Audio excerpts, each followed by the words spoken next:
Hello, good morning. ये देखिए दीदी लोग वीडियो बना रहा है। सुबह हर रोज मेहनत करता है और हम लोग तो उठता ही नहीं है। ये देखिए अभी एक सीन हो गया है, फिर दोबारा एक सीन बनाएगा। अभी ड्रेस चेंज करके रेडी होके रुका है। और इधर नज़ारा बहुत अच्छा है, इसलिए इधर आता है ना वीडियो बनाने के लिए। ये करिश्मा दीदी है, यूट्यूब में वीडियो बनाता है। पहले भी एक वीडियो डाला था। ये कैसा कलयुग आ गया है? भगवान के घर में चोरी। पंडित बोला ये छोरी क्यों बावली हो रही। हाँ।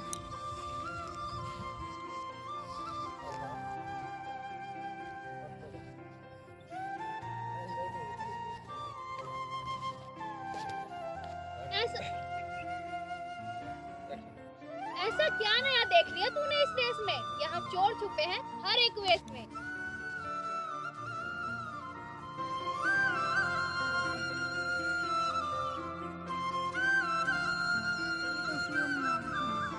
हाँ, मुझे पता चल गया उस दिन हाथी देख के नहीं आया। मैं घर गया को मिला एक बार यहाँ मिला, फिर एक बार वहाँ गाड़ी अंदर कर रहे थे सामने ही था, तो फिर हम लोग लौट गए थे। उसके बाद से फिर वहीं पे था रोड पे। बहुत दिन नहीं आए फिर।